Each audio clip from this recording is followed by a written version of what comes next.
All right, let's talk about transition number 2, which is getting from the end of somewhere into the beginning of sanctus. Now, tenors and basses, this one does not involve you, but what you need to make sure that you're doing during this time, especially basses, is listening really clearly for the open fifth, because here's the thing, when we've typically performed sanctus in the past, you're usually getting from the piano, from me or whatever, those two notes pretty clearly defined. You're not going to get that, so it means you have to be audiating the pitch. How do you do that? You're listening to what the sopranos and altos do, so still make sure you're paying attention to this. Here's the way that this will work. We practiced this at Corpus the other day. We're going to just, as soon as the last chords of somewhere die out, we get the, and then from the tenor basses. And then once that's cut off from me, you're going to watch for the breath, and altos first. We'll start the sopranos. I don't have it right in front of me. But you remember we did that, and again, it's all going to be on a hum. Now we want to make sure it's a resonant hum, you know, not but with as much space inside as possible. So it'll be altos first, and then sopranos, and we're going to be basically into the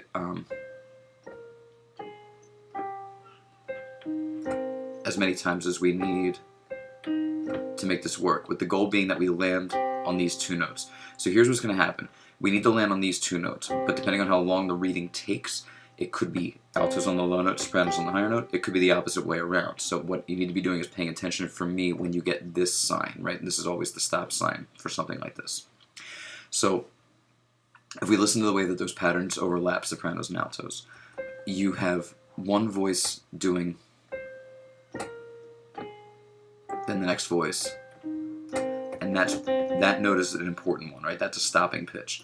So the low note, the C, will always be the first note to stop. So what you're going to see from me is that if you're singing the pattern of doo, doo, doo, doo, and you see this go up, that means you're going to hold that low note and not move on.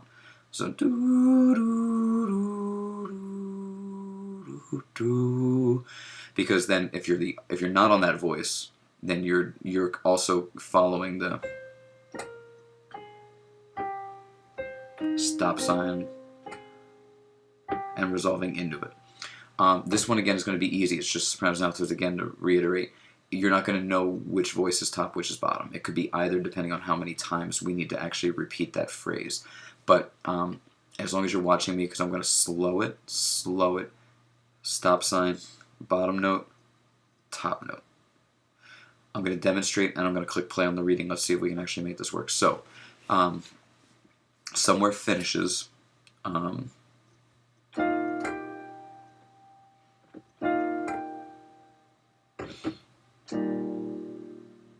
Watch me. Altos first. Hum.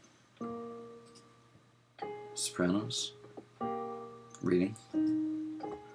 Oh, I have slipped the surly bonds of earth and danced the skies on laughter's silvered wings.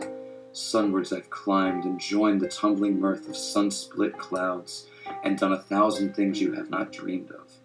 And while with silent lifting mind I've trod the high untrespassed sanctity of space, put out my hand and touched the face of God.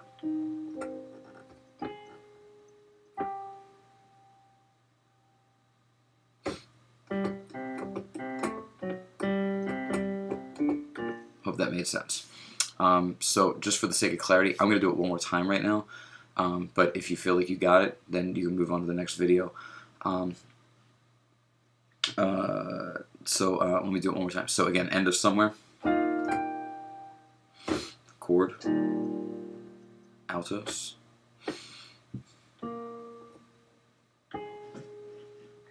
Sopranos. Reading. Oh, I have slipped the surly bonds of earth and danced the skies on laughter's silvered wings. Sunwards I've climbed and joined the tumbling mirth of sun-split clouds and done 1,000 things you have not dreamed of. And while with silent lifting mind I've trod the high untrespassed sanctity of space, put out my hand and touched the face of God.